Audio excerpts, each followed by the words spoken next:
तृतीय पंथीयासह शेकडो जणांचा पक्षप्रवेश। भोकर येथील शासकीय विश्रामगृहात दिनांक 24 ऑगस्ट रोजी वंचितचे जिल्हाध्यक्ष राजेश्वर हत्ती आंबेरे पालमकर यांच्या अध्यक्षतेखाली बैठक घेण्यात आली। यावेळी पायल मिरासे या तृतीय पंथीयाने शेकडो जणांसह पक्षात प्रवेश केला। यावेळी नांदेड जिल्हा पक्ष निरीक्षक तथा राज्य उपाध्यक्ष सर्वजित बनसोडे,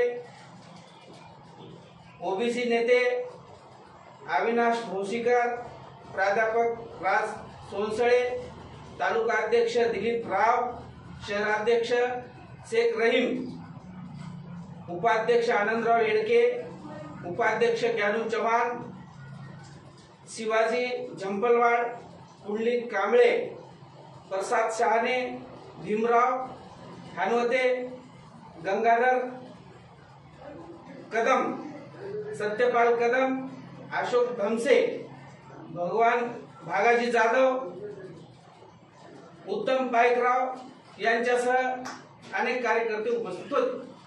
पालमकर साहब तुम आगे बढ़ो, हम तुम्हारे साथ हैं। पालमकर साहब तुम आगे बढ़ो, हम तुम्हारे साथ हैं। सर्वजित जी बनसोडे साहब तुम आगे बढ़ो, हम तुम्हारे साथ हैं। बाळा साहेब आंबेडकर आप आगे बढ़ो, हम तुम्हारे साथ हैं। बाळा साहेब आंबेडकर आप आगे बढ़ो, हम तुम्हारे साथ हैं। बहुजन आघाडी पूर्ण महाराष्ट्रामध्ये मागच्या विधानसभेच्या निवडणुकीच्या आधारावर आपण पाहिलं तर एक प्रचंड मोठी शक्ती महाराष्ट्रातली वंचित बहुजन आघाडी आहे।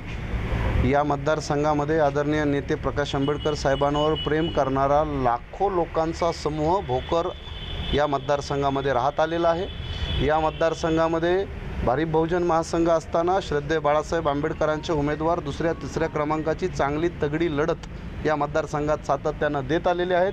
त्यामुळे भोकर मतदारसंघ हा कोणाच्या बापाची जागीर नाही आहे। भोकर मतदारसंघामध्ये प्रकाश आंबेडकर साहेबांवर फुलेशाह आंबेडकरी विचारावर प्रेम करणारा प्रचंड मोठा वर्ग आहे आणि तो गावागावामध्ये तांड्या वस्त्यांमध्ये पसरलेला आहे। तो या निवडणुकीमध्ये परत तो पूर्ण ताकदीनं बाहेर येईल आणि या मतदारसंघामध्ये मी अत्यंत जबाबदारीनं आणि विश्वासानं सांगतो आहे, वंचित बहुजन आघाडी या मतदारसंघातले आजी माजी स्वतःला प्रचंड मोठे नेते मानणाऱ्या सगळ्या नेत्यांना चारी मुंड्या चित करून या भोकर विधानसभेमध्ये वंचित बहुजन आघाडीचा विजयी झेंडा फडकेल ही मला पूर्ण खात्री आहे।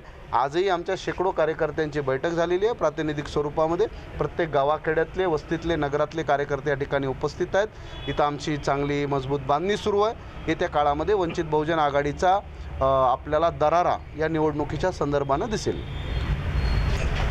बाळासाहेबांचं जे काम आहे ते ओबीसी समूहाला एकत्र करून त्यांना न्याय देण्याचं काम चालू आहे। यावेळी परवा लक्ष्मण हाके यांची सभा झाली, रॅली झाली भोकरमध्ये। अनेक ओबीसी नेते या ठिकाणी जुटलेले होते, परंतु आता वंचित आणि ओबीसी जिल्हाध्यक्ष विभक्त होतील का किंवा एकत्र येतील?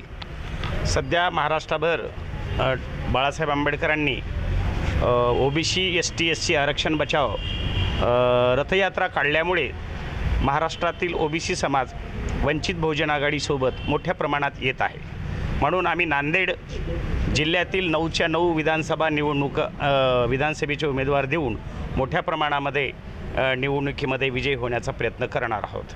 महत्त्वाची गोष्ट, श्रद्धेय बाळासाहेब आंबेडकरांनी जिल्हा लेवलवर जिल्हा आघाडी स्थापन करण्याची निर्णय घेतलेला आहे। ओबीसी समाज आणि वंचित बहुजन आघाडी यांची एक समिती स्थापन करून जिल्ह्यामध्ये विधानसभेचे उमेदवार, जिल्हा अध्यक्ष आणि ओबीसीचा अध्यक्ष असे मिळून निवड होणार आहे। ह्यामुळे मला असा विश्वास आहे की ह्या भोकर विधानसभेमध्ये सध्या लोकांना काहीतरी नाविन्यपूर्ण चेंज पाहिजे आणि ह्यावेळेस कोणत्याही परिस्थितीमध्ये तुम्ही जे वर्षानुवर्ष ज्या माणसाला निवडून दिलं आहे त्याचा विजय होणं अशक्य आहे। त्यामुळे ह्यावेळेस वंचित बहुजन आघाडीचा इथे झेंडा ह्या भोकर विधानसभेवर फडकणार ही मी आपणाला शाश्वती देतो। धन्यवाद। या ठिकाणी राज्यात ओबीसी आरक्षण पूर्णपणे धोक्यात घातलेलं आहे आणि ओबीसी आरक्षणाच्या बाजूनं इथला एकही राजकीय नेता, एकही राजकीय पक्ष त्या ठिकाणी सभागृहामध्ये बोललेले नाहीत। फक्त आणि फक्त वंचित बहुजन आघाडीने स्पष्टपणे ओबीसीच्या बाजूने उभं राहण्याची भूमिका घेतलेली आहे. श्रद्धेय श्री बाळासाहेब आंबेडकर यांच्या पाठीशी या राज्यातला संपूर्ण ओबीसी समाज एकवटलेला आहे. SC ST समाज ते तर पूर्णपणे आमच्यासोबतच आहेत. त्यामुळे येणाऱ्या काळात ओबीसी SC ST ही वज्रमुठ या ठिकाणी खूप मोठी होणार आहे. या भोकर मतदारसंघातले जे काही अशोकराव चव्हाण असतील किंवा त्यांचे चेले चपाटे असतील, ही सगळी ओबीसीचं आरक्षण जात असताना ही सगळी मूग गिळून गप्प होती आणि अशोक चव्हाणांनी तर त्या ठिकाणी ओबीसी विरोधी भूमिका घेतलेली आहे. त्यांनी जाऊन आंतरवली सराटीला जरांगेनं पाठिंबा दिला आहे. त्यामुळे येणाऱ्या विधानसभेला अशोक चव्हाणांना ओबीसी SC ST तिघं मिळून धूळ चाटणार आहेत हे निश्चित आहे आणि वंचित बहुजन आघाडीच्या माध्यमातून